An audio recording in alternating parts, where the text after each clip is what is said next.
Ferindo muito. Alguém, pessoal aí com áudio, quem está com áudio aberto, por favor, dá uma olhadinha aí para fechar. Deixa eu ver se eu tenho um comando aqui que eu consigo fechar os áudios. Deixa eu ver aqui. Pronto, desativei os áudios. Quem precisar falar alguma coisa, é só ativar novamente, tá bom? Bom, vamos lá. Deixa eu compartilhar aqui com vocês.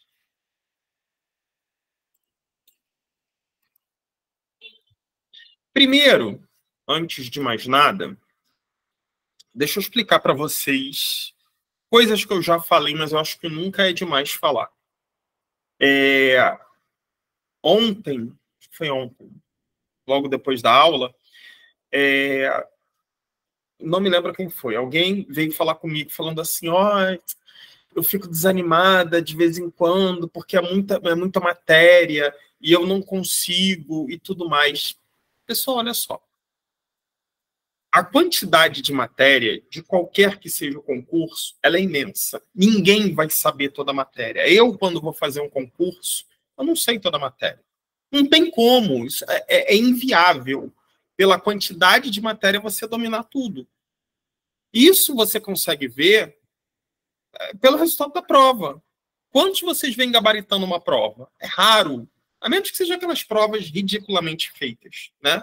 Mas uma prova com nível de dificuldade normal, dificilmente é gabaritada. Por que isso? Porque ninguém sabe tudo. Ninguém sabe tudo, né? Eu dou aula de conhecimentos pedagógicos, tá? Vai-se lá um montão de anos, né? Bem mais de 10. Bota 10 nisso aí. 10 para não ficar muito longe também. Mas eu não sei tudo. Não sei. Vou errar. Se eu fizer uma prova, provavelmente às vezes eu erro alguma coisa, por falta de atenção, ou porque é um assunto que eu não me lembro. Isso é normal. O que a gente faz aqui, por exemplo, o exemplo que eu estou dando, Currículo Emergencial de Lauro de Freitas, é um documento com quase 700 folhas. Tem como alguém saber esse documento todo? Não tem. Acho que nem quem produziu sabe o documento inteiro, porque é um documento gigante, né? Quando eu falo com vocês LDB, porque LDB é um documento relativamente curto. A LDB é um documento que todo profissional da educação, principalmente aquele que quer ser concursado, tem que ler, né? E eu tinha uma aluna que andava com um livrinho, LDB. Aí, quando eu ia ver a edição do livro, era 1998. Minha filha, não adianta, a LDB, ela é toda hora. Ela é modificada. Né? A gente teve uma modificação da LDB agora, há semanas atrás. Né? Então, a gente precisa estar sempre atualizado em relação a isso. Então, até para tirar um pouco do peso de vocês, é o seguinte, aqui nós fazemos uma preparação. O objetivo é preparar vocês para fazer uma prova. Eu vou trazer para vocês aqui alguns pontos do currículo emergencial de Lauro, que numa perspectiva de concurso, são os pontos que a gente deve se atentar. Quer dizer que não vai cair outros? Não, pode cair. Não sou eu que produzi a prova. Né? Mas, normalmente, essas são as principais partes que a gente deve estar atento. Claro que lá no Classroom vocês têm material. Né? Então, dá uma olhadinha no material, que é gigante. Depois, encerrando essa parte, eu vou dar algumas dicas do que vocês podem e devem ver, principalmente o pessoal que é especialista. O pessoal que vai fazer para história, português, geografia, matemática. Eu vou dar umas dicas em relação a isso, tá bom? Então, vamos lá. Eu selecionei algumas partes que eu acho muito importantes. Detalhe, todas são transcrições do documento do currículo, tá? Vamos lá. Os caminhos percorridos para a construção do currículo tiveram como proposta metodológica as trilhas para a elaboração do currículo emergencial da Rede Municipal de Lauro de Freitas, visando o desenvolvimento de competências e habilidades requeridas ao longo da educação básica propostas pela BNCC. Esse currículo ele está totalmente inspirado na BNCC. Até porque a gente sabe que isso é uma imposição. Né? A BNCC ela é um documento normativo. Não segue quem quer. Ela tem que ser seguida. Então, o currículo emergencial de Lauro, eles já se aproveitaram disso e já fizeram um documento totalmente em consonância com a Base Nacional Comum Curricular. Tá? Então, aqui vem a primeira questão. O documento é inspirado em 3 trilhas. Esse documento, a proposta curricular, foi inspirada em 3 trilhas. Quais trilhas são essas? Seleção de competências e habilidades focais, articulação entre competências gerais e temas integradores contemporâneos com as habilidades focais e organização dos componentes curriculares a partir dos segmentos e modalidades de nossa rede, no caso, a rede de Lauro de Freitas. Isso é importante porque é uma típica questão que pode cair em prova, né?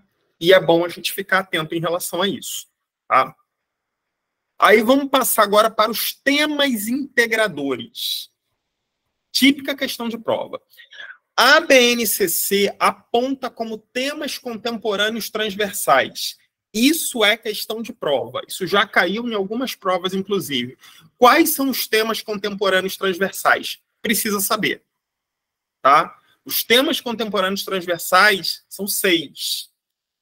Meio ambiente, economia, saúde, cidadania e civismo, multiculturalismo e ciências e tecnologias. São os 6 temas contemporâneos transversais. Aí você fala assim, mas os temas transversais eles estão lá nos PCN. Sim, eles estão nos PCN. Só que aqui a gente está falando de um outro conceito, que são os temas contemporâneos transversais. Conceito esse que aparece na BNCC. Tá bom? Então, por isso que a gente tem que ter atenção. Os temas contemporâneos transversais, meio ambiente, economia, saúde, cidadania e civismo, multiculturalismo, ciências e tecnologias indicados na BNCC 2018, está lá na página 28, para quem quiser ver, né? A gente tem a BNCC no Classroom, né? Mostram-se pertinentes nessa proposta de currículo emergencial da Rede Municipal de Ensino de Lauro de Freitas, como elementos articulador entre os projetos pedagógicos realizados nas escolas, particularmente no contexto da Covid-19, as competências e habilidades focais, também com os objetos de conhecimento necessários e indispensáveis para o processo de aprendizagem de estudantes da educação básica. A gente tem uma situação que facilita muito para a gente responder sobre um documento que a gente não tem conhecimento apurado. O que é isso? Nós conhecemos, nós sabemos as bases do currículo. Nós sabemos o que é uma proposta curricular. Nós conhecemos a Base Nacional Comum Curricular. Então, é muito fácil, mesmo sem você ter lido, mesmo sem você ter domínio de um conteúdo, você saber algo que é inspirado nesse conteúdo, né? E, obviamente, que tem a questão do bom senso, que sempre deve pautar as nossas práticas. Você pode não saber tudo, mas pelo bom senso você vai eliminando questões. Bom? Seguindo. Para tanto, segundo a BNCC, os trabalhos com os temas integradores alicerçam-se em 4 pilares. Importante também. Quais são os pilares em que se alicerçam os trabalhos com os temas integradores? Primeiro, problematização da realidade e das situações de aprendizagem, que a gente costuma também chamar de contextualização, né? Quando você problematiza a realidade, é você trazer os conceitos para próximo, para o cotidiano, né? Integração das habilidades e competências curriculares à resolução de problemas. Então, lembra que quando eu falei com vocês de BNCC, eu falei assim, olha, você pode aprender a somar, você pode aprender a diminuir, você pode aprender a multiplicar, você pode aprender a dividir. Se você não souber aplicar isso numa situação problema, você não adquiriu uma competência. A competência de resolver problemas, né? Você adquiriu algumas habilidades, mas a competência de resolver problemas você não conseguiu adquirir. Então, observem, um dos pilares do trabalho com os temas integradores é justamente fazer a integração dessas habilidades e dessas competências à resolução de problemas. Tá? Terceiro, superação da concepção fragmentada de conhecimento para uma visão sistêmica. O que é uma concepção fragmentada de conhecimento? Isso daqui é interpretação. Tá? Se cai lá vamos supor que é uma questão discursiva. e fala-se justamente disso daqui. Concepção fragmentada de conhecimento para uma visão sistêmica. Como é que vocês interpretam isso? O que quer dizer isso? Superação da concepção fragmentada para uma visão sistêmica. Como é que vocês poderiam exemplificar isso? Alexandre, na sua explicação, a impressão que eu tenho é que eu conheço fragmentos de alguma coisa e isso não tem interesse. Eu teria que ter uma visão geral dessa coisa. Seria mais ou menos isso? De certa forma, sim. A gente pode até estender isso para um outro conceito. Quer ver? E a escola tradicional ela tem essa ideia, a concepção fragmentada de conhecimento, é a excessiva disciplinarização sem integração. Cada disciplina na sua caixinha. A superação seria a interdisciplinariedade? Exatamente. Interdisciplinaridade seria um primeiro passo. Eu acho que o próximo passo seria a transdisciplinaridade, né? Uma coisa assim, muito mais utópica, né? A transdisciplinaridade é uma utopia muito mais para a nossa realidade, muito mais distante ainda. Porque o que acontece, vamos relembrar aqui, falando em concepções pedagógicas, da pedagogia tradicional. A pedagogia tradicional, como ela vê a disciplinarização, né? A pluridisciplinaridade. Você tem disciplinas, áreas do conhecimento, língua portuguesa, matemática, geografia, história, ciências, educação física, arte. Só que essas disciplinas, elas se fecham. O conhecimento é fragmentado. Não existe uma integração entre essas disciplinas. Quando ela existe, é uma coisa muito superficial. Então, a Base Nacional Comum Curricular, ela aponta para a necessidade dessa integração, dessa visão sistêmica. Sabe por quê? Quando você vai para a vida real, os problemas da vida real não são resolvidos de história, geografia. Não, esse problema aqui é de história. Não, eu estou com um problema, mas esse problema que eu estou agora é de ciências. Não, não é assim que funciona, né? Para a gente resolver um problema da vida real, a gente precisa mobilizar todos os conhecimentos que a gente tem para resolver um problema. Então, justamente é isso que a gente está falando, de sair de uma concepção fragmentada de conhecimento para uma visão sistêmica, para uma visão mais ampla, uma visão global, em que os conhecimentos se interagem entre si. Ficou claro aí? Para mim ficou. Sim. E o último pilar aqui trazido pela BNCC, promoção de um processo educativo continuado e do conhecimento como uma construção coletiva. Falar em conhecimento como construção coletiva é alguma coisa bem óbvia, né? A gente parte dessa perspectiva de que o conhecimento não se dá de maneira individual. Eu aprendo com o outro, né? E o outro também vai aprender comigo.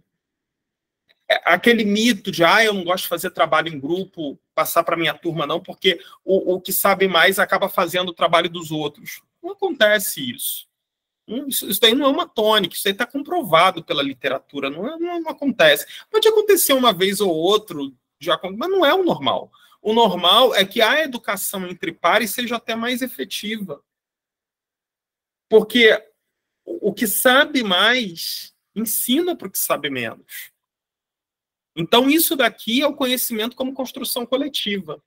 E quando a gente fala em processo educativo continuado, é a gente entender que a gente está aprendendo sempre, né? Então, percebam, esses são pilares lá da Base Nacional Comum Curricular que interagem com essa questão dos temas integradores no currículo emergencial de Lauro. O currículo emergencial de Lauro, gente, nada mais é do que você pegar a base, a proposta da base, e adaptar para uma realidade bem específica, que foi um currículo emergencial para o momento de pandemia, para o ensino remoto que chegou assim, como é que vai ser? E aí já se aproveitou para se adaptar direitinho para a base. E aí esses pontos aqui que eu estou colocando, como quais são os temas contemporâneos integradores, quais são os temas transversais, os temas transversais contemporâneos, quais são os pilares dos temas integradores, tudo isso é bem importante, tá bom? Seguindo. Aí vamos falar das TICs. Alguém sabe o que são TICs? T e C?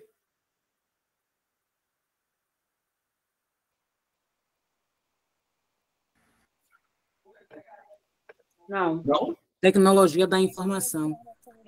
Tecnologia da informação. E o C? Comunicação. Exatamente. O que são as tecnologias da informação e da comunicação? Já falamos disso várias vezes, né? A gente vive num mundo que é digital. As crianças nascem digitais. Essa geração é toda digital. E nós somos todos analógicos. Então, para a gente, é um desafio muito grande viver nesse mundo digital, né? E as tecnologias da informação e da comunicação, a gente não tem mais como falar assim, na minha sala não tem isso não. Minha sala eu só vou trabalhar com giz ainda é muito antigo, né? Com o quadro, com a caneta lá, esse negócio de tecnologia não é. Não tem mais como fugir disso. Tá? É uma realidade que a gente não consegue mais voltar. Então, a gente precisa, primeira coisa, aprender. A gente precisa aprender, né? E segundo, a gente precisa entender o potencial educativo dessas metodologias. E aí vocês vão ver que quando a gente fala de TICs, a gente está falando de metodologias ativas. Nós já tivemos uma aula aí, não agora, né? Pessoal que é mais antigo, a gente já teve uma aula falando apenas de metodologias ativas. Inclusive, teve uma aula inaugural do pessoal lá da pós-graduação Metodologias Ativas, que a gente especificou, inclusive, várias metodologias ativas que podem ser desenvolvidas em sala. Muitas que a gente até já desenvolve e não sabe que é uma metodologia ativa, né? Então, mais do que propor uma educação mediada pelas mídias ou midiática, propomos que sejam adotadas metodologias ativas enriquecidas pelas ferramentas e práticas tecnológicas, sendo necessário, para isso, repensar estratégias de aprendizagem remota que envolvam o professor na criação de propostas de ensino e aprendizagem, a fim de produzir autonomia para os educandos e integre pais, mães e demais responsáveis no processo de articulação dos saberes. Isso é muito legal, sabe por quê? Quando a pandemia começou, falou assim, olha, vai ter que dar aula remota. Ninguém sabia como fazer isso. Isso não era comum. Ninguém sabia. Então, praticamente, o que virou uma aula remota? Era uma aula presencial, só que mediada por computador. Só que, como o professor não estava ali no momento, ele não escrevia no quadro, ele não conseguia fazer trabalho em grupo, olhar os cadernos, o que acontecia? A aula remota era o professor falando, igual eu falo aqui. Só que aqui a gente tem uma perspectiva diferente, né? Aqui a gente está numa preparação, uma coisa bem específica. Esses conteúdos que estão aqui, todo mundo sabe. A gente só está revendo e focando. Mas as crianças que estão num processo de construção de conhecimento, né? Elas estão numa idade muito fértil para isso, foi muito complicado, né? Essa estratégia, ninguém sabia fazer. Então, os professores abriam a câmera e começavam a falar. Fala. A maioria das crianças com a câmera ainda fechada. A gente não sabia nem se estava lá, né? É igual aqui, ó. Tá todo mundo com a câmerazinha fechada. Eu posso estar falando para todo mundo, como eu posso estar falando para ninguém também. Então, isso é uma questão de aprendizagem remota. Ó, já sei que eu não estou falando para alguém, porque a Valmira já falou que está aí. Para mim também, né, professor? Logo voltei. Olha, eu quero passar num concurso, então não posso estar aqui achando que eu estou só de férias. Isso aí, Valmira, isso aí. Mas, assim, obviamente que eu sei que vocês estão aqui, ó, os dedinhos aí, tudo para apontar. Só estou citando o exemplo. Quem dá aula remota sabe que isso acontece, né? A aula remota funciona exatamente assim. Claro que quem está focado... E eu não esperaria diferente de um curso preparatório, né? Se você está se preparando para o concurso, você está ali, você quer ouvir. É diferente de uma sala de aula regular, que a gente sabe que muitas vezes a criança está ali, ela está ali porque ela tem que estar, né? Então, ela fecha a câmera, ela sai, ela dorme, ela faz qualquer coisa, e a gente não sabe nem se ela está por ali. Então, esses desafios, eles estão apontados no documento. Quando se fala em repensar estratégias de aprendizagem remota, na verdade, a gente tem que pensar nisso daí. E é aí que entram as metodologias ativas. O objetivo das metodologias ativas, além de enriquecer o aprendizado, é também fazer com que as atividades elas saiam um pouquinho do lugar comum. Então, você tem a sala de aula invertida, você tem o World Café, você tem o SQ, você tem uma série de metodologias que você pode estar usando, inclusive de forma remota, para poder tornar as coisas mais dinâmicas. Tá bom? Seguimos então. Educação remota.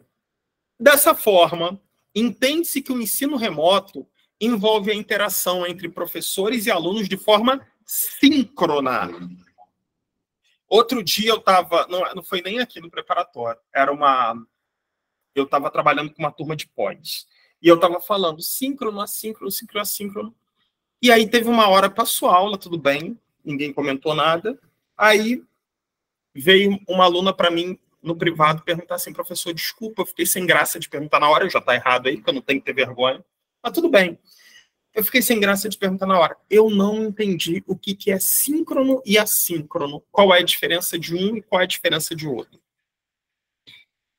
Isso é fundamental. E eu estou falando que é fundamental não por ela não saber. Eu estou falando que é fundamental que você não pode. Eu não sei o que é isso, mas eu vou ficar quieto, porque ninguém falou nada, e eu não vou passar pelo que não sabe. Eu vou ficar aqui quietinho e depois eu tento descobrir. Só que aí você passa despercebido, e quando chega o dia da prova, tá lá a questão. E você dançou por causa disso, né? Então, por isso que eu sempre falo, não estou falando aqui específico do síncrono e o assíncrono, eu sei que a maioria deve saber. Mas, por não deixar passar batido nada, tá? Olha, não sei o que é isso. Eu nunca tive vergonha de perguntar. Eu não sei, professor, não. O senhor pode me explicar o que é isso? Tinha professor que era meio grosso, né? Ah, procura no dicionário. Tá bom, procuro, não quer falar, não fala. Mas, assim, no contexto, é muito importante a gente entender. Quando a gente fala de... Aí, lembrem-se das aulas de língua portuguesa, em que a gente trabalha com o prefixo a. O prefixo a é negação de alguma coisa. Então, se a gente tem a forma síncrona, síncrona é ao mesmo tempo. O assíncrono é em tempo diferente. Então, quando eu estou fazendo uma aula de forma síncrona, está todo mundo ao mesmo tempo. Por exemplo, aqui a nossa atividade é uma atividade síncrona. Está todo mundo aqui ao mesmo tempo interagindo na aula. Essa aula, quando ela termina, ela vai para o YouTube. E quem não viu pode entrar lá e ver. Aí já é uma atividade de forma assíncrona, porque é uma gravação. Então, você pode ver a qualquer momento e vocês não vão estar em constante interação, porque a atividade já foi gravada. Tá?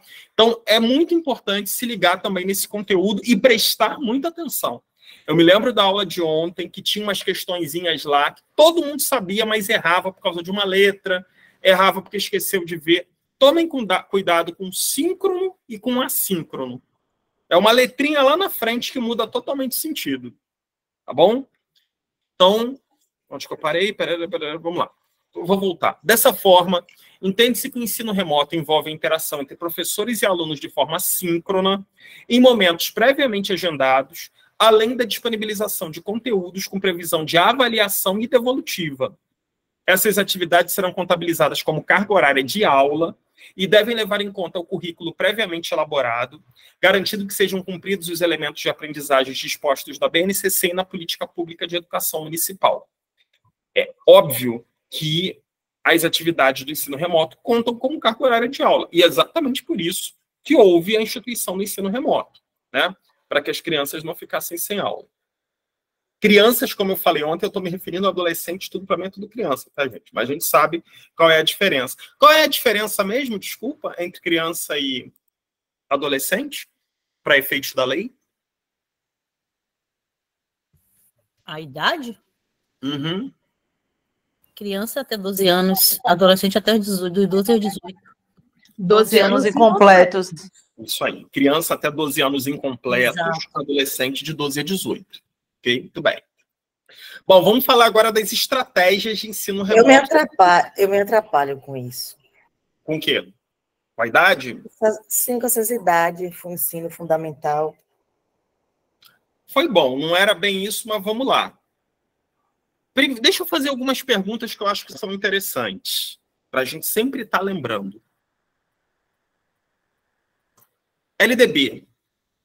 Como se divide a educação escolar? Alguém pode me dizer, por favor?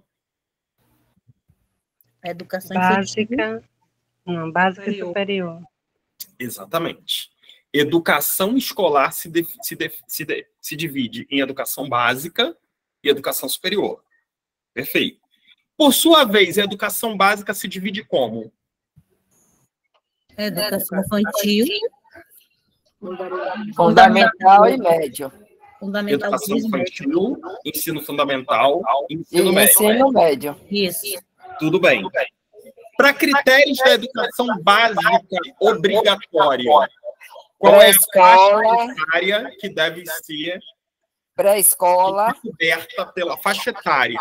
Que está coberta pela A educação partir dos 4 anos até os 17 anos. Isso aí. Essa é a faixa etária da educação básica obrigatória. Ela vai do 4 Tá com eco, Alexandre. Oi? Tá com eco. Tem muitos áudios abertos. Então, a faixa etária da educação básica obrigatória vai dos 4 aos 17 anos. Tá bom? Então, isso daí são algumas coisas. Quem ainda tem dificuldade, a tia Conceição falou que ainda tem dificuldade, né? Tem que... o que eu tinha comentado. Eu, na época em que eu estudava, lá no início, para concurso, quando eu estava começando, eu pegava essas situações que eu tinha dúvida, que são muito importantes, que não pode esquecer. Eu pegava, eu tinha um quadro. Vocês lembram do quadro de giz? Acho que nem existe mais hoje, né? Muito difícil. Eu tinha um quadro de giz, aquele quadrozinho pequeno, e eu anotava. Tinha lá na parede do meu quarto o quadro de giz. Então eu botava lá, porque toda hora eu estava olhando, sem querer eu parava e olhava, né? Pega uma folha de cartolina A4, escreve, bota na parede, é assim que a gente faz. É assim que a gente faz, a gente precisa observar, a gente precisa ver, né? Toda hora. Eu estou pensando seriamente em uma parede aqui da minha sala, eu vou mandar fazer aquele, como se fosse um quadro, para eu poder rabiscar. Porque toda hora eu vou ficar vendo. Oi, Carla, pode falar. Rapidinho, é coisa bem supérflua. Existe uma tinta chamada tinta louça que você aplica direto na parede, você apaga e escreve. Exatamente. É essa mesmo que eu queria botar. Só que eu não queria botar como essa tinta, não, porque aí vai ficar... Eu tenho que passar giz. E giz, você sabe, fazer uma poeirada danada, né? E eu sou alérgico. Então, você imagina o problema que vai dar. Aí eu tô pensando em botar mesmo, e isso daí a gente vê aquela placa de acrílico. Acrílico não. É um acrílico. Não é fórmica. Não é acrílico, não. É um rolo de fórmica. Ele é um rolinho, ele é fininho. E aí você aplica, pum, e ali você apaga, né? Porque a fórmica você consegue apagar. Então, é uma estratégia. É uma estratégia que eu, inclusive, uso. Oi, Liliane. Professor, se fizer, mostre a gente depois para a gente copiar, viu? Não, se eu fizer, ainda vou dar aula nela e vou gravar as aulas nela para vocês verem. No Mercado Livre eu já vi esse rolo de fórmica vendendo, tá? Eu vou experimentar para ver se realmente é bom. E falo para vocês, pode deixar.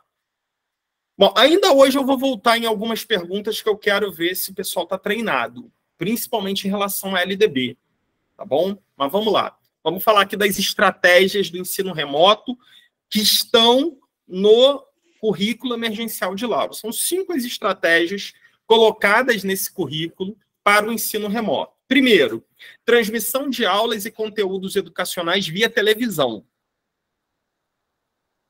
Poxa, transmissão de aula via televisão? Sim. Você sabe que dependendo do canal tem vários programas educativos, né? Videoaulas gravadas e disponibilizadas em redes sociais. Aulas ao vivo e online transmitidas por redes sociais. Envio de conteúdos digitais em ferramentas online e disponibilização de plataformas de ensino online. Dica, preste atenção nessas 5 estratégias. Né? São possíveis situações que podem cair. Dá uma olhada especial nisso. Tá? Seguimos. Vamos falar da avaliação agora das estratégias, né? Ao delimitar as estratégias de detalhe, a gente não está falando de avaliação do ensino. A gente está falando de avaliação dessas estratégias para aprendizagem remota. Ao delimitar as estratégias de aprendizagem remota, é preciso também analisar as seguintes questões quanto às possibilidades avaliativas. Os estudantes estão acessando os materiais disponibilizados? Primeira pergunta. Né? De que adianta você preparar um material maravilhoso, né? Nossa, tá completo, conteúdo maravilhoso, se os alunos não estão acessando? Ah, mas como é que eu vou obrigar ele a acessar? Não estou falando que você tem que obrigar. Mas a gente precisa avaliar se a estratégia está sendo bem sucedida ou não, né? Ao acessar os materiais, os alunos estão realizando as atividades propostas? As atividades e conteúdos propostos estão sendo entendidos? E há aprendizagem significativa do que está sendo realizado? Olha, gostei dessa parte aqui. Aprendizagem significativa. Vocês lembram de quem que é a teoria da aprendizagem significativa?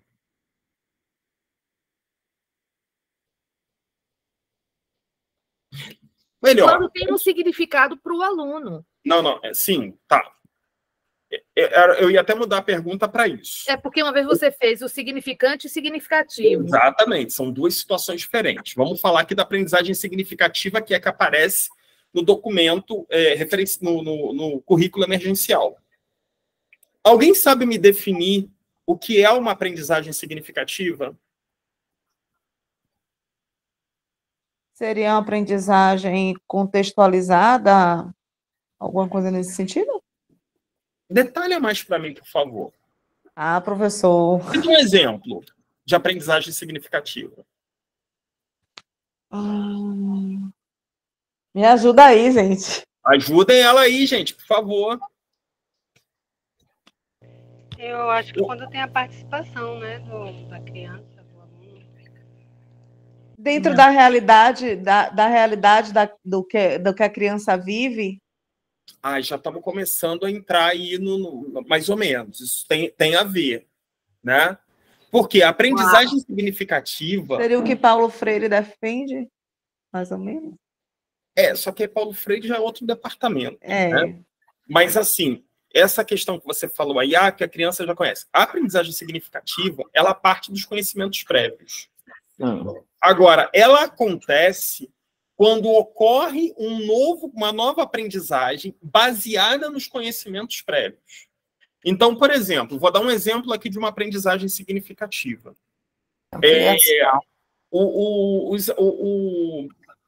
Os alunos, o professor, está sendo trabalhado lá a questão de hidrografia, rios. E o professor está falando da cheia de rios, de como ocorre e tudo mais. Aí um aluno vai falar assim, professor, eu moro do lado de um rio. E eu sei quando ocorre a cheia, quando ocorre tudo, porque eu vejo isso acontecer. Então, percebam, o aluno tem um conhecimento prévio, mas esse conhecimento prévio não é um conhecimento científico. Né? Ele não conhece, por exemplo, os critérios, as definições técnicas, o como acontece, mas ele vivencia.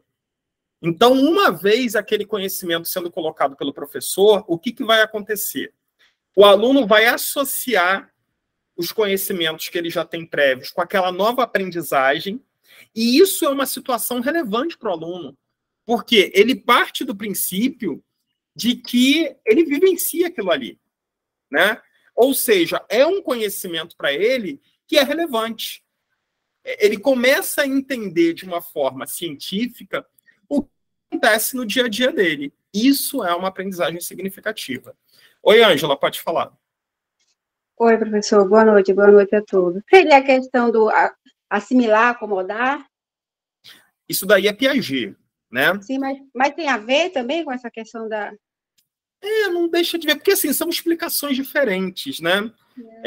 São contextos diferentes que você pode até adaptar, mas é bom a gente não misturar, porque... A zona de aproximação, como é que chama? Desenvolvimento proximal é Vygotsky. Também tem a ver com a aprendizagem significativa? São contextos diferentes. Certo. A gente não pode colocar tudo na mesma panela, porque cada uma está explicando uma situação. Né? Porque na minha cabeça, eu compreendo a atividade, que só até um desse tem pouco tempo que falou sobre a aprendizagem significativa, é algo que, tipo, um pré-requisito que você tem para um novo aprendizado. Ou não? Pré-requisito, eu não diria. Né?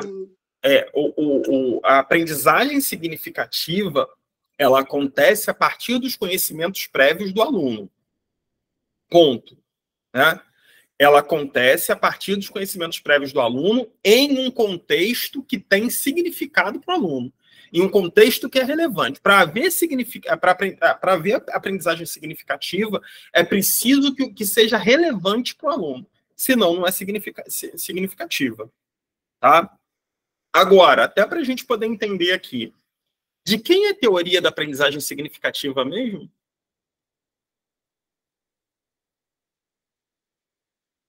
Questão de prova. Isso aí, Patrícia e Karina Ousbel, né? David Ousbel. Aprendizagem da teoria significativa. Ok? Bom, então, ficou claro aí para vocês o que é a aprendizagem da teoria significativa? Deu para relembrar aí? Sim. Pronto. Melhorou. Então, vamos seguindo agora. Deixa eu só fazer uma pergunta. A gente falou da aprendizagem de teoria significativa, mas tem a teoria da aprendizagem significante, né? Vocês lembram da teoria significante? Da aprendizagem significante?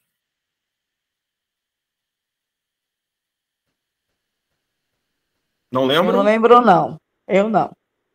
Alguém lembra pelo menos de quem é a teoria da aprendizagem significante? Também não. A aprendizagem significante é uma teoria de Carl Rogers. E qual é a diferença básica para a teoria da aprendizagem significativa? Se na aprendizagem da teoria significativa é preciso haver uma interação entre o conhecimento prévio do aluno e o que o professor traz, e um novo conhecimento é desenvolvido ali de maneira relevante, a aprendizagem significante ela parte de uma premissa mais simples. A aprendizagem significante ela ocorre quando o aluno percebe que aquilo é relevante para os objetivos dele. E sabe como é que a aprendizagem significante ela ocorre de uma maneira bem simples? Em propostas inovadoras de educação, como a Escola da Ponte, em que não existe currículo pré-definido, um roteiro pré-definido de currículo, e é o próprio estudante que desenha o seu itinerário formativo. Uma questão muito comum é o professor chegar para o aluno e perguntar assim, o que você quer aprender? Aí o aluno fala assim, eu quero aprender sobre carros. E aí o professor fala, legal, para você aprender sobre os carros, você vai precisar entender como funciona um motor. E para você aprender como funciona o motor, você vai precisar aprender fundamentos de mecânica. E mecânica, eu não estou falando de mecânica de consertar, não. Estou falando de mecânica, da parte da física que estuda o movimento. Então, o que vai acontecer? O aluno vai parar e vai... Quem é que gosta de estudar física? Muito difícil, né? Mas quando o aluno chega, olha, meu objetivo é saber sobre carros e tudo. Para saber sobre carros, eu preciso entender a mecânica, como o movimento ocorre. E ele vai estudar mecânica através do seu desejo. Então, percebam que aí acontece uma aprendizagem significante. Ou seja, ele percebe naquele conteúdo algo do seu interesse. Ele sabe que ele está aprendendo aquilo ali porque aquilo conduz ao que ele quer realmente. Isso é aprendizagem significante. Tá bom? Então, aprendizagem significativa, David Osbel, aprendizagem significante, Carl Rogers. Ok?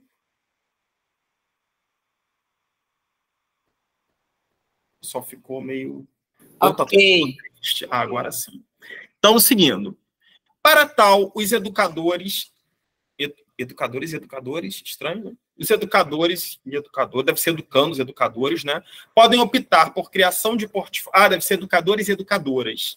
Podem optar por criação de portfólio, diários, webfólios. Webfólios são portfólios digitais, né, gente? Então, na época do tudo digital, ou outras ferramentas que permitam aos estudantes registrar as suas rotinas de aprendizagem e interagir com os docentes sobre o que está sendo aprendido. A gente, se você está num ambiente remoto, você não tem como saber o que a pessoa fez, você não tem como ver o caderno, você não tem como dar visto, você não tem como... Então, é preciso criar portfólios, diários, e aí a gente tem a figura do webfólio, né? seja através de um drive, de uma pasta em que o aluno vai colocando lá, vai tirando foto, vai fazendo seu relato, tudo isso constitui um portfólio digital. Então, isso, inclusive, está na proposta pedagógica. Ok? Seguindo. Educação inclusiva. E aí, uma coisa que eu acho bem legal é que no documento existem orientações às famílias. Imaginem que isso acontece muito. Às vezes, a própria família não sabe lidar com uma criança com deficiência. E ela não está acostumada, principalmente quando eu estou falando não sabe lidar, estou falando não sabe lidar no contexto do ensino. Porque a criança ia para a escola. E aí, começou o ensino remoto. E a criança não vai mais para a escola. A criança está em casa. Por mais que tenha uma atividade remota, o pai, a mãe, a avó, o tio, seja quem for o responsável, tem que servir de apoio para aquela criança.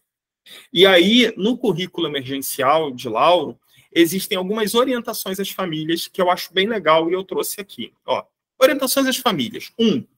Desenvolva uma rotina familiar com a criança ou jovem, respeitando as condições reais e singulares de sua família, mas preservando momentos específicos e necessários para o desenvolvimento saudável de seu filho ou filha. Isso daqui são orientações para as famílias.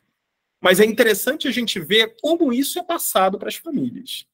Na condição de já escrever, peça para que escreva estes marcos do dia e ações relacionadas. Caso não escreva, faça isso na sua companhia, lendo ou mostrando imagens de cada período do dia, relacionando ao tempo que desempenhará cada atividade e os horários. Isso é fundamental para promover uma condição de autorregulação, trazendo menos ansiedade e mais autonomia. E uma figura principal quando a gente trabalha com educação, que se chama rotina, principalmente quando a gente trabalha com educação de crianças com deficiência. Se for deficiência intelectual ainda, principalmente, a gente precisa estipular uma rotina. Bom? 2, participe de forma ativa da educação de seus filhos e filhas, orientando as tarefas de casa, promovendo limites definidos com regras embasadas e calcadas entre atitude e consequências relacionadas a esta. Ou seja, tem que ensinar a ser pai e ensinar a ser mãe. Né? É o fato. 3, valorize a escolha dos objetos, brinquedos e materiais pela criança ou jovem, visto que promovem vínculo da criança com as atividades, conhecimentos e propostas, e também promovendo novos desafios que sejam possíveis e necessários para ela. Isso estimula o seu interesse. Às vezes, isso acontece muito, principalmente com criança com deficiência, principalmente com deficiência intelectual, ou quando são muito pequenos. A criança, às vezes, quer brincar com um determinado brinquedo. Aí você pensa assim, não, mas eu não queria que ele brincasse com esse, eu queria que ele brincasse com esse outro, porque eu estou pensando em desenvolver uma atividade. Só que quando você tenta fazer a mudança, a criança não quer. Ela prefere não brincar do que brincar com aquele. Então, respeitar, né, a escolha da criança, seja em relação ao brinquedo, ao material que ela quer usar, é muito importante. Porque isso, inclusive, vai estimular o próprio interesse dela pela atividade. E aí a gente adapta, e a gente pensa em outra possibilidade, né? Mas é muito importante esse momento também. Okay? Valorize as respostas e as conquistas. Isso fará com que queira se desenvolver ainda mais, gera confiança no que pode fazer e desempenhar. É aquilo. Muito cuidado com a forma como a gente fala. Né? Às vezes a criança dá uma resposta errada. Não é que eu não posso falar. Uma vez um professor perguntou para mim, quer dizer que eu não posso falar que a criança está errada? Eu falei, claro que não. Pode falar, sem problema. A questão é como você fala. Né? É aquilo, não é o que você fala, mas como você fala. E, às vezes, é mais inteligente a gente valorizar uma resposta, uma conquista, do que a gente apenas apontar o erro. Tem várias formas de você falar, né? Por exemplo, a criança fez a atividade, traz para você ver. Aí você vê, tá errado. Aí você fala assim, tá, fulano, olha só, vamos ver aqui, ó. Tá vendo? Aqui você fez isso tá certinho. Muito bem, parabéns, aqui tá correto. Só que aqui, ó, você esqueceu de fazer isso. Você pode ter um erro, você pode ter 10 erros e uma coisa certa. Valorize o certo. Mostre que ela conseguiu fazer o certo. E depois você aponta os erros. né? Valorizar as respostas, as conquistas é muito importante, até para a criança ela ver assim, cara, eu posso fazer, se eu conseguir fazer isso, por que eu não posso fazer os outros? Né? É um exercício que a gente precisa fazer, porque às vezes as perturbações do dia a dia, eu sei como é sala de aula, passei muitos anos da minha vida em sala de aula, né? Tudo falando no seu ouvido ao mesmo tempo e tudo, você fica louco, e fala, não, tá errado, volta, não quero nem ver. Acontece, mas a gente precisa, né, pensar muito bem, porque uma palavra mal colocada pode gerar problemas. Tá? Isso aí que a Valmira colocou, incentivar. Promova atividades de bem-estar e desenvolvimento a partir do cotidiano. Após estruturar uma rotina que deve ser relembrada diariamente, que com o tempo será parcialmente ou integralmente internalizada, organizando atividades e ações cotidianas promotoras de autonomia. Promova atividades de bem-estar e do cotidiano. Isso daqui é muito importante, porque quando a gente trabalha com crianças com deficiência, às vezes o principal que a gente está desenvolvendo é a capacidade de autonomia no cotidiano. É amarrar um sapato, é colocar a própria roupa, é comer sozinho. Então, é o que a gente chama das atividades de vida diária, né? A AVD. Então, promover isso, né? Incentivar, estruturar essa rotina é tão importante quanto os conteúdos que a gente está trabalhando. Reconhecer que faz parte desse ambiente no qual mora, que é responsável por geri-lo e preservá-lo, trará a compreensão de que é capaz e se sentirá incluído, promovendo autoconfiança e sensação de pertencimento, amor, respeito e cuidado. 6. Acesse a plataforma Sábio. Essa plataforma é uma plataforma do município de Lauro de Freitas para atender, né, principalmente nesse período aí. E aí, uma questão que eu achei bem interessante isso daí eu coloquei até como observação aí entre parênteses. Está lá, assim, ó, caso não consiga acesso à plataforma Sábio, vá até a escola, que suas atividades serão disponibilizadas na versão impressa. Então, é uma possibilidade que pode até vir, né? E se o pai não tiver acesso a essa plataforma Sábio? Né? O documento curricular, o currículo emergencial, diz que as atividades serão disponibilizadas na versão impressa para o pai e a mãe ir lá buscar. Pai, mãe, tio, responsável, quem for. Tá bom? Então, aqui falamos sobre as orientações às famílias.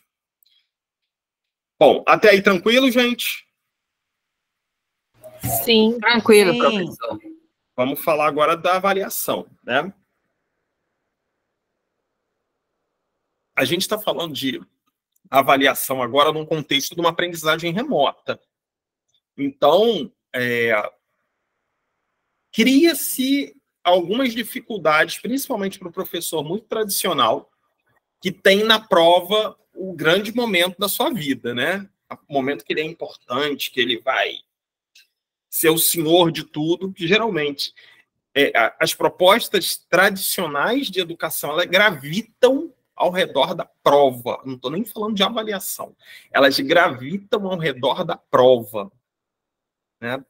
E quando você entra no ensino remoto, como é que você vai desenvolver uma prova? Como é que você vai fiscalizar? Né? Porque a ideia da prova é essa, é você fiscalizar. Os meus alunos, quando eu estava trabalhando com ensino médio, eu tinha alunos que eu perguntava assim para eles na prova: vocês querem prova com ou sem consulta? Aí, como assim? A gente quer com consulta. Eu falei: olha, eu não aconselho com consulta. Não aconselho prova com consulta. Mas se vocês quiserem, tranquilo. Por quê? A gente tem muito medo de prova com consulta, assim não vai. Como é que vai saber? Não. A prova com consulta exige até mais do que o aluno. Porque, olha só, se a pessoa não sabe o conteúdo, ela não sabe nem procurar. Não é prova com consulta para você procurar lá o que está escrito e colocar. A prova com consulta, e aí eu falo em relação à elaboração de instrumentos de avaliação. É o professor que não sabe elaborar um instrumento. Como tem aqueles memes aí de internet, que tem, né, alguns assim, como é que é? Ache X. Aí tem lá, x mais 4 é igual a 5. Aí a criança vai lá e circula o x e põe uma seta. Achei. Pergunta se a criança está errada? Tá. O comando era ache x. Ele achou. Circulou lá e apontou. Achou. Né? Então, isso o que é? É instrumento mal elaborado. Então, um professor que não sabe elaborar um bom instrumento, ele tem pânico. Né? Não passo prova com consulta, não. Eu adorava passar prova com consulta. E detalhe, minhas provas com consulta, geralmente os alunos saíam pior do que uma avaliação sem consulta. Tanto que no final, quando eu falava, vocês querem como sem consulta? Sem. Né? Porque a avaliação com consulta, ela parte da premissa que o aluno está com material, então eu posso elaborar questões mais complexas, de reflexão, né? Porque eu não quero que eles pesquisem só. Eu quero que eles pesquisem, mas em cima daquela pesquisa eu quero uma reflexão. Como é que é? Deixa eu ver aqui. Muitos alunos estão recorrendo ao ChatGPT para fugir da escrita e para a resolução de respostas. Aí, Gerleide, passa muito também pelo professor, que é cômodo, né? Por quê? O ChatGPT, a gente sabe que a gente ainda vai ter um tempinho aí que a gente vai precisar entender como trabalhar com isso. É uma realidade que está aí. Né? E aí a gente precisa pensar em estratégias para utilizar que os alunos não necessariamente usem o ChatGPT. Uma coisa é você fazer, por exemplo, uma análise, uma reflexão que eles levam para casa e trazem. Outra coisa é você pedir para eles refletirem aí agora. Vamos dialogar aqui. Círculo de pesquisa. Pesquisem, vocês vão pesquisar em casa e a gente vai fazer a reflexão aqui em sala. Aí fala assim, mas eles vão pesquisar no ChatGPT. Só que para fazer reflexão eles não vão ler. Eles vão ter que, no mínimo, ler, entender o que leram para poder falar. Não é o nosso objetivo que eles leiam para eles entenderem? Se eles pesquisaram no ChatGPT, mas depois eles leram para poder falar sobre isso, conseguimos o nosso objetivo. Esse é o objetivo. Né? Então, a gente vai precisar de estratégias. O ChatGPT está chegando aí, não apenas ele. Tem várias outras inteligências artificiais, que, inclusive, a gente fica assim, a gente não acredita. Eu peguei outro dia uma imagem que foi construída em inteligência artificial. Não dá para você dizer que aquilo ali não é real. Parece uma fotografia, e foi uma imagem feita por inteligência artificial. Então, para a gente ainda é muito novo. Nós ainda vamos precisar entender o impacto que isso vai ter na educação. E o impacto que isso tem, inicialmente, é a gente reforçando questões relativas à reflexão dos alunos, que é o que a gente já devia fazer há muito tempo. Né? Então, vamos ver aqui alguns modelos de avaliação propostos no currículo emergencial. Modelos de avaliação e aplicativos. Aí vem alguns modelos de avaliação. O portfólio digital, que é muito interessante, compreendido a um só tempo como ponto de chegada e ponto de partida. Trata-se de um instrumento em que o professor organiza e expõe as atividades dos alunos, permitindo que eles possam acessar suas criações, bem como a dos seus colegas, reconhecendo-os como autores e iniciando assim um diálogo fértil, produtivo, com potencial para servir de start para a aula seguinte. Um exemplo simples de exploração desse recurso pedagógico é o ensino da escrita de gêneros textuais diversos. Uma vez concluídas as redações, elas expostas podem servir como meio para aulas de leitura, de ortografia, etc. O portfólio digital ele tem como vantagem isso. O aluno produz, coloca lá e todo mundo tem acesso. Né? O professor entra, o colega entra. Então, tem essa possibilidade. A gente tem Drive, né? Google Drive é gratuito. Coloca lá, abre uma parte do Google Drive, coloca lá portfólio com o nome de cada um, aberto a todos. E é uma maneira... E é uma coisa que eu achei legal aqui. Ele é o ponto de chegada, mas também é o ponto de partida. Então, ele é cíclico, né? Ele começa, vai e volta para lá. Então, o portfólio digital é uma estratégia bem interessante de avaliação. Tá bom? Outros modelos. Provas objetivas, que os professores gostam de fazer, né? O professor pode criar provas objetivas e discursivas. Ou melhor, jogos avaliativos, a partir do conceito de gamificação. Aí já é um conceito ligado às metodologias ativas, o de gamificação, como forma de avaliação quantitativa, utilizando os seguintes aplicativos. O Google Forms, que vocês resolvem, às vezes, provas com eles, né? Simulados que eu passo.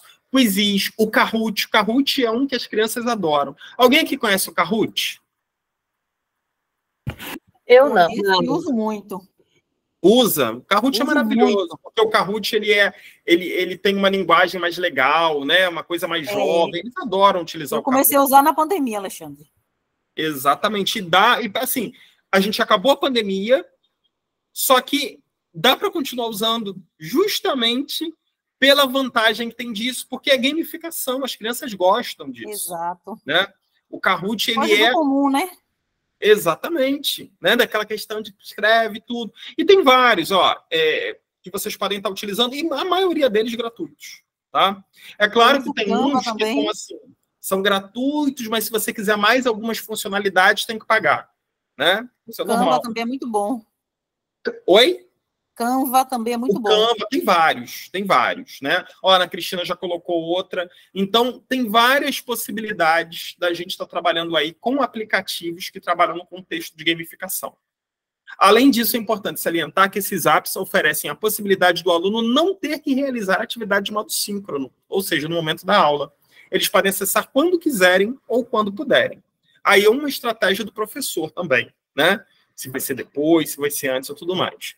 Perguntas e respostas no chat. O professor lança perguntas em chat e verifica a participação, interação e interesse dos estudantes. Aplicativos como o Google Chat, o próprio WhatsApp, podem ser facilmente utilizados com esse propósito. Né? Olha, a Cristina colocou mais Padlet, estilo jornal, mural, portfólio, exatamente. Hoje, só trabalha com apenas um instrumento de avaliação o professor que está lá em 1940. Porque o que a gente tem de possibilidades de formatos de avaliação diferentes não são poucas. Leituras gravadas pelos estudantes. O professor envia atividade de leitura e interpretação e o estudante as responde através de arquivo de áudio. Tanto o WhatsApp quanto o Talking Comment podem ser utilizados com esta finalidade. Então, percebam a gama de atividades que podem ser desenvolvidas e digo mais, isso daqui está no documento oficial do município. Então, eu estou fazendo, mas eu acho que não é certo. Não, inclusive o município está dizendo, faça, professor. Né? Mas tem professor que, mas eu não sei, é difícil. Aprenda, professor. Né?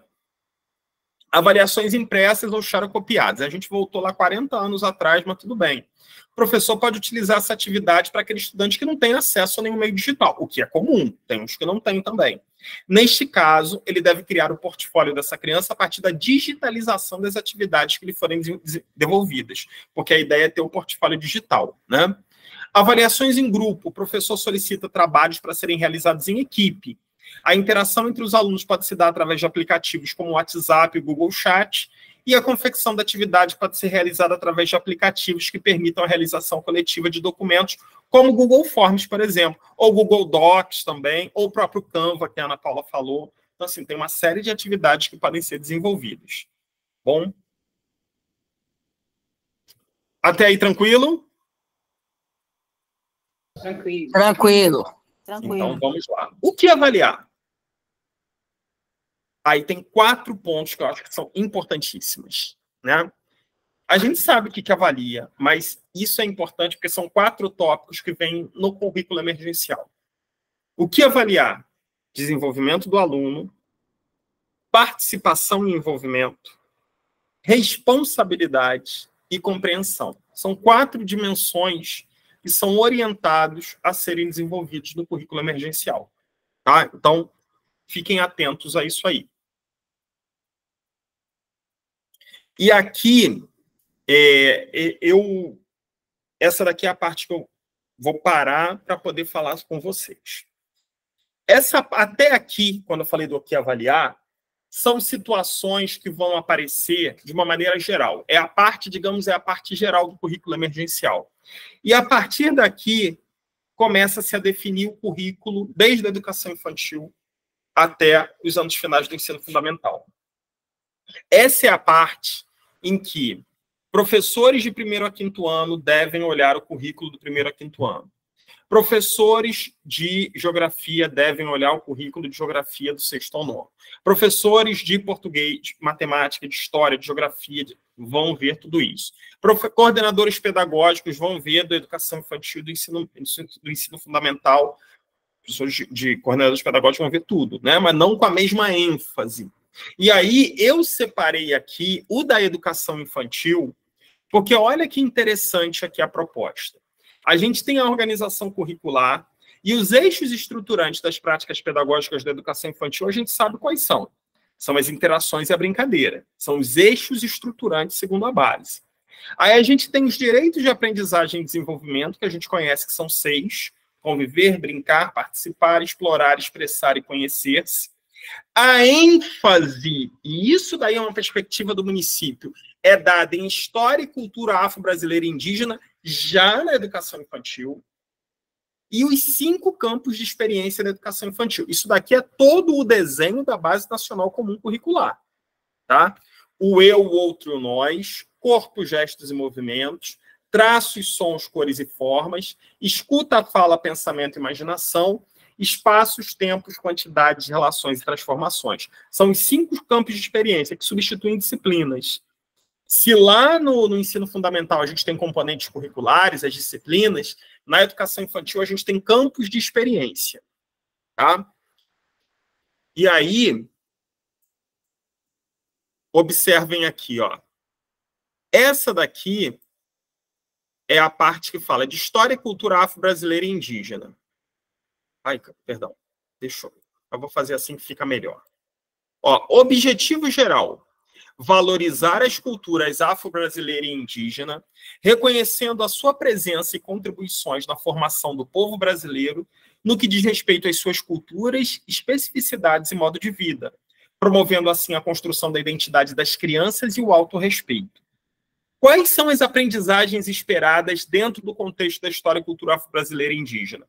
Conhecer e comparar similaridades e diferenças das características físicas do ser humano e suas relações na vida atual.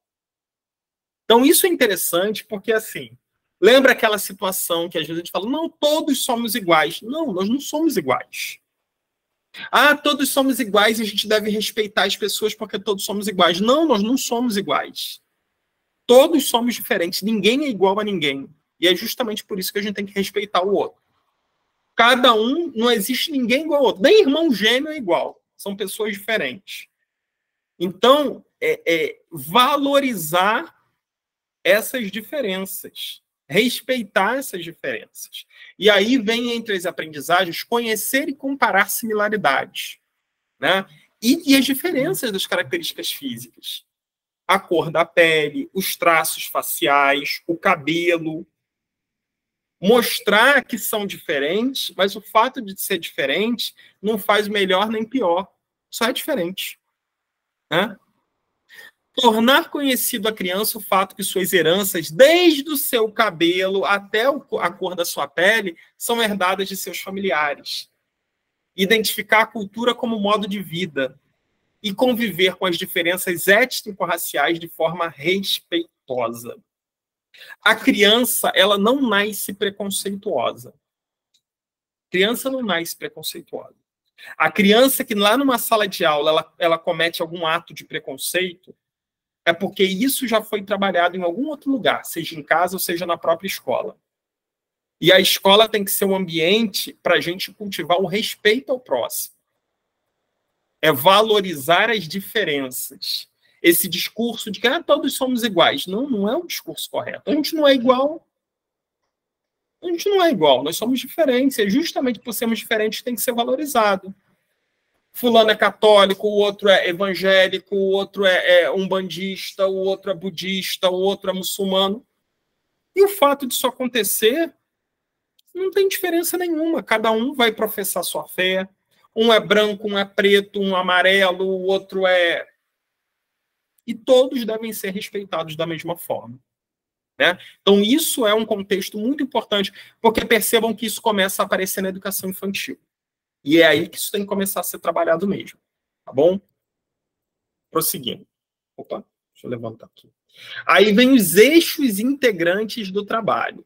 Porque aí a gente já está passando agora para a área de linguagens, em que a gente vai trabalhar linguagem corporal, verbal, matemática, artística, visual, musical. Porque a linguagem é muito mais ampla do que apenas ler e escrever. Aí observem aqui como é que eu posso trabalhar esse tema no contexto das linguagens. Identidade, ancestralidade, história da família, através de quê? Através do autorretrato, de painéis, né? Expressões artísticas e culturais africanas e afrodiaspóricas, linguagens corporais, concepção do corpo, aí vem as bonecas pretas, os fantoches, os dedoches. Durante muito tempo, as bonecas eram brancas, né? Você não tinha boneca preta. Quando você tinha uma boneca preta, era uma coisa muito estereotipada, né? Então, essa questão de mostrar... agora a gente tem os filmes, os desenhos, que tem a princesa preta, né? Os filmes, eu me lembro... Qual o nome daquele filme mesmo? Sumiu o nome agora. Que é um filme... Todos os atores praticamente eram negros. Me esqueci o nome dele. Da Marvel, gente. Qual o nome? Pega aí, gente. Pantera Negra. Pantera Negra, né? Foi um filme que gerou, assim, uma comoção, né? Por quê? Porque era um super-herói negro. O que não se vê, né? Puxem pela memória de vocês. Quantos super-heróis negros a gente tem? Né? Então, essas questões são uma valorização da questão mesmo, né? Da questão étnico-racial. Utilizar literaturas, músicas e brincadeiras que promovam conhecimento e respeito pela herança cultural e étnica dos povos negros e indígenas. Contação de histórias afros e indígenas e conhecer algumas brincadeiras dos povos afros e indígenas e realizá-las em família. A gente está falando numa concepção ainda da educação infantil. E isso pode ser, à medida em que passe, sendo aumentado, né, o nível, né, um aprofundamento vai sendo feito como é a educação básica, como a gente sabe que é o contexto da educação básica. Ok? E aí, pessoal? Tranquilo? Tranquilo, professor. Quanto a isso? Eu encerrei por aqui essa parte de... Eu não entrei nos currículos específicos. Eu vou deixar para fazer isso depois de BNCC, porque eu quero mostrar para vocês. Eu não vou chegar aqui e falar assim, ó, primeiro ano, tem que estudar isso. Não vou, porque isso é loucura, né? Mas, assim, a gente precisa entender na área de linguagens, quais são os campos que se trabalham na área de linguagens. Na área de matemática, quais são os eixos? Isso a gente vai ver. Por que eu não estou fazendo isso com o Lauro? Porque Lauro reproduz o que está na base. Então, vocês lembram que ficou um pedacinho faltando lá de BNCC? Eu vou pegar justamente esse pedacinho, vou falar de como se estrutura, e depois eu vou vir falando, mas aí eu quero trabalhar de forma separada. E aí eu vou trabalhar até em microaula. Né? Microaula gravada eu vou disponibilizar. Porque eu vou botar lá uma microaula para o ensino fundamental, uma microaula um pouquinho mais ampla para coordenador pedagógico. Tá bom? Agora, olha só, vocês vão falar assim, questão de prova.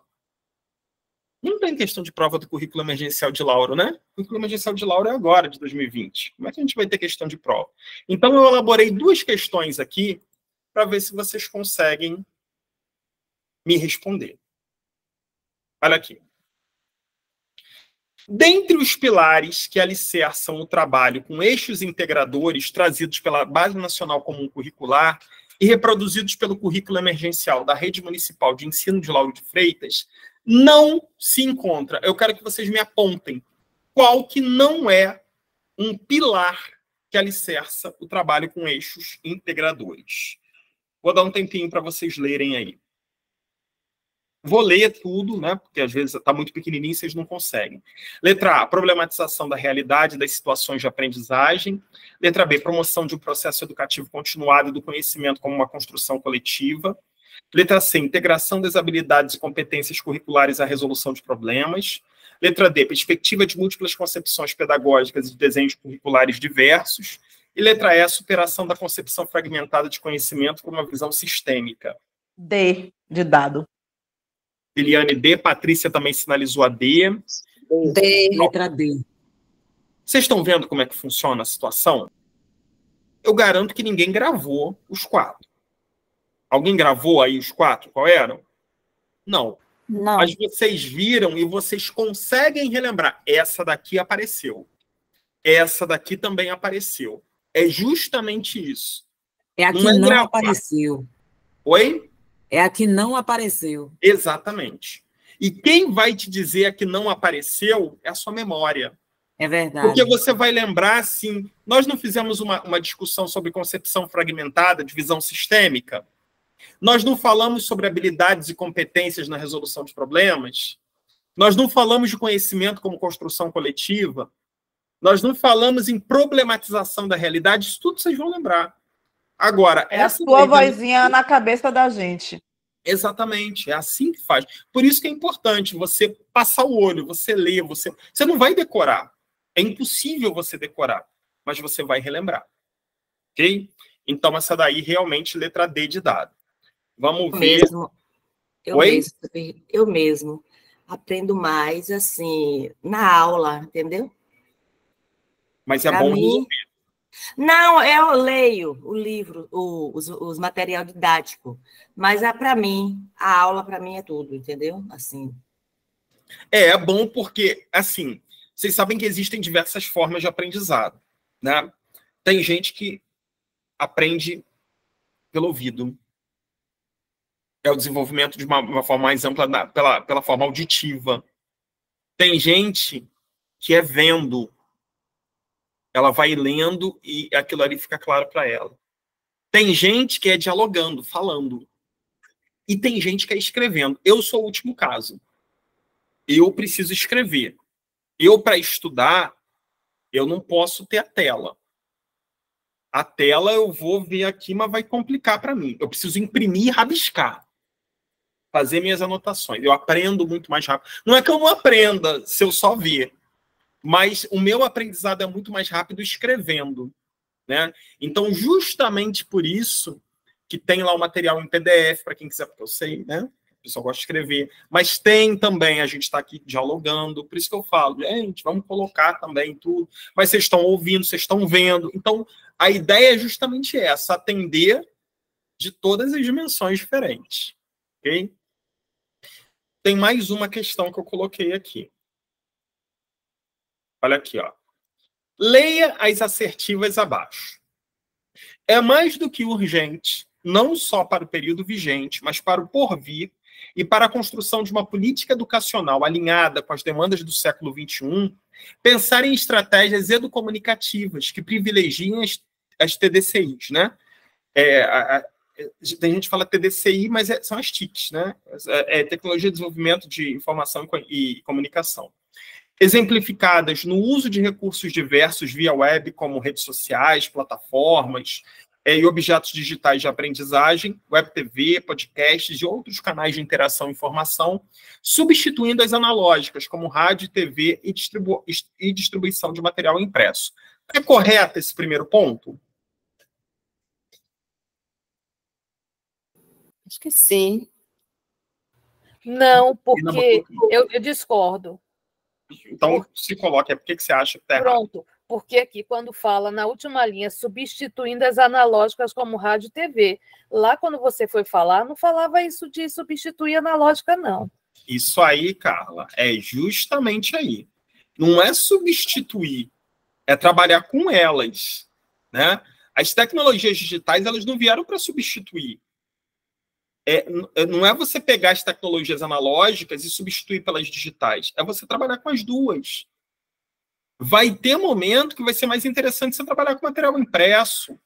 Ou você pode utilizar o rádio, é muito difícil o pessoal usar hoje, uma TV, né? Então, exatamente isso aí, Karina. Elas vieram para somar, elas não vieram para substituir. Então, a primeira está errada, tá? Justamente por causa disso. Muito bem, prestaram atenção justamente na chave. É isso aí. É prestar atenção no contexto, porque as questões elas são assim, para fazer você cair do cavalo. 2. É importante destacar que o profissional de apoio escolar é um auxiliar mediacional do professor, tendo a função principal de facilitar o apoio didático-pedagógico e de adaptação das atividades para o aluno com deficiência. Verdadeiro ou falso?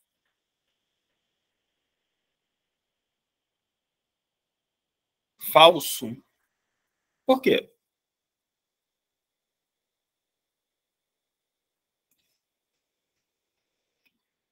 E o pessoal ficou em cima do muro agora. Eu concordo. Você concorda? Eu concordo. Eu quero alguém que não concorde para me dizer por quê. Karina já apontou lá que não. Karina, bota aí, pode escrever aí, falar. Quero saber seu ponto de vista, porque você acha que é falso. Tem mais alguém que acha que é falso? A Altania também disse que é falso. E aí, gente, por que é falso? Ele não faz... É isso aí, Karina. Função de profissional de apoio escolar não é fazer adaptação. Essa função de quem é mesmo? Do professor. Professor. De preferência do professor da sala de recurso multifuncional junto com o professor, né? Não é do auxiliar, do profissional de apoio. O profissional de apoio, ele tem a função dele, aqui está dizendo, ele é um auxiliar mediacional do professor. Ele é um mediador. Ele tem a função de auxiliar a criança com deficiência, de dar apoio, mas nenhum tipo de apoio didático-pedagógico. Ele não é o profissional para isso. Mas não acontece isso, professor. Mas uma coisa... Ó, existe eu estou trabalhando com isso. Existe um ditado que fala assim, ó, o certo é o certo, ainda que todo mundo faça o errado. E o errado é o errado, ainda que ninguém faça o certo. A lei diz isso. Preconiza isso. Se as pessoas fazem ao contrário da lei, errados são os que fazem, né? Como eu sei que tem muito lugar que bota mediador para substituir professor quando o professor não vai. E tá errado. Eu canso de fazer isso. E tem muito lugar que põe estagiário para dar aula, quando tá errado. Estágio é local de formação. Não é local de trabalho, né? A Karina botou, ele tem formação independente dele ter ou não. Ele podia ser doutorado em educação.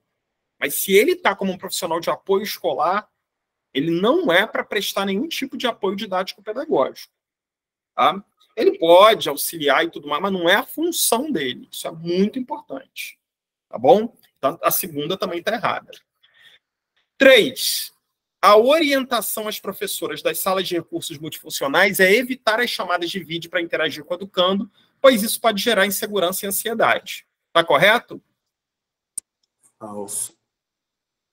A gente evitar a chamada de vídeo num momento de pandemia vai ser como? Vai todo mundo se esconder? Claro que é falso, né?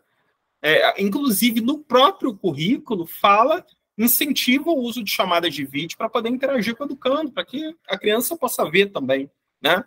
Então, a primeira é falsa, a segunda é falsa e a terceira é falsa. A opção que a gente deveria marcar aí, letra E. Ok? Nenhuma. São verdadeiras afirmativas? Nenhuma. Ok? Então, assim, duas questões que eu montei aqui, rapidamente, né? Só para... Ah, tem mais uma. Perdão. Vamos lá. Pontinho, pontinho e pontinho, pontinho.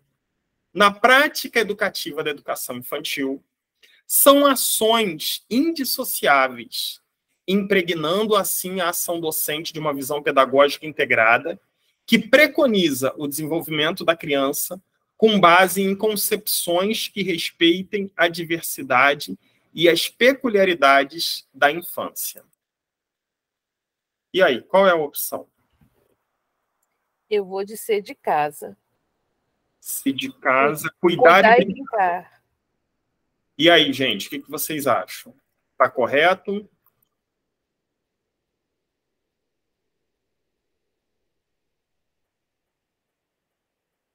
Cuidar e brincar. Carla, por que você foi no cuidar e brincar? Porque você está falando de educação infantil. Aí eu estou pensando que é da mais tenridade. Seu ponto de vista é interessante. Mas alguém falou que está na dúvida, eu não vi quem era. Quem falou aí? Conceição, interação e brincadeiras. Cuidar. Deixa eu fazer uma pergunta aqui. Interações e brincadeiras, a gente tem isso em alguma parte da Base Nacional Comum Curricular, não tem? Eixos estruturantes. Exatamente. Educação e brincadeira são os eixos estruturantes da educação infantil. Tá? Então, é para aparecer aí? Não. Não. Aqui não. Né? Não. E aí, vamos lá. O que vocês me falam? A Carla falou que é a letra C, cuidar e brincar, né? Tá correto? Eu acho que é a letra A. Eu fico com a letra A, cuidar e educar. É isso aí. Cuidar e educar. Tá? Cuidar e educar. As interações, as brincadeiras são eixos estruturantes. Mas na educação infantil, de acordo com a Base Nacional Comum Curricular e com o currículo emergencial, cuidar e brincar são essas ações, né, que, na verdade, elas têm um caráter de unicidade. Elas são vistas como indissociáveis. Tanto o cuidado, quanto quem cuida, educa, e quem educa, cuida. Oi, Cristina, pode falar. Não, foi errado aqui. Ah, tá. Então, assim, cuidar e educar são essas duas dimensões na educação infantil, na prática da educação, prática educativa da educação infantil, que são totalmente indissociáveis, tá bom? Então, não confundam o cuidar e o educar com o brincar, que também é importantíssimo o ato de brincar, né? Mas as dimensões indissociáveis na prática da educação infantil são o cuidado e o educar. Então, a opção que a gente deveria marcar aqui, letra A. Ok? Ficou claro aí, gente? Sim. Bom, e era isso. Foram só 3, porque eu tentei pegar, assim, o principal, né, do documento emergencial, justamente para que vocês tenham uma noção aí de como funciona e do que poderia ser cobrado. Vai, né? Às vezes, vocês lembram quem fez aí prova da SEC, de algumas provas, viram que às vezes eu bato ali mesmo, né? A premonição de véspera de prova, muita questão caiu. Exatamente. Copiaram de você, do seu simulado, a prova da SEC. Copiaram do meu simulado. Então, e eu estou preparando já outro simulado, tá? Já estou preparando outro simulado. E na véspera da prova, um pouquinho antes, vocês sabem que tem premonição de novo. Eu jogo lá umas questões que podem estar caindo na prova, ok? Bom, pessoal, ficou alguma dúvida, alguma pergunta, alguma questão aí que vocês gostariam de falar ou de perguntar? Tudo tranquilo. Então, a gente vai fazer o seguinte, vocês viram que não deu tempo da gente trabalhar a BNCC, né, aquela partezinha final. Eu vou marcar uma data específica para a gente encerrar a parte de BNCC e corrigir. E na terça. Mas a gente vai ter uma aula extra semana que vem. Eu ainda vou marcar com vocês o dia da aula, mas aí a gente explica, detalha lá no grupo direitinho, tá? Liliane, quer falar alguma coisa? Aula amanhã de português, 2 horas. Teremos um problema, tá? A gente não vai começar amanhã o curso de português. Tivemos aí um contratempo. Vou falar lá com vocês no grupo depois. A aula de português vai ficar adiada para outra semana. Mas aí eu detalho com vocês direitinho. Tá bom? Pessoal, mais alguma coisa? Boa noite. Não. Sextou. Muito obrigada. Sextou todo mundo pegando agora o material para estudar para a prova que está chegando, dia 8. Pessoal, boa noite, bom descanso para vocês, bom fim de semana e até terça-feira. Tchau, tchau. Boa gente. noite a todos. Boa noite. Tchau. Amanhã não sexto não, que eu tenho sábado letivo. Tchau, boa noite. Tchau.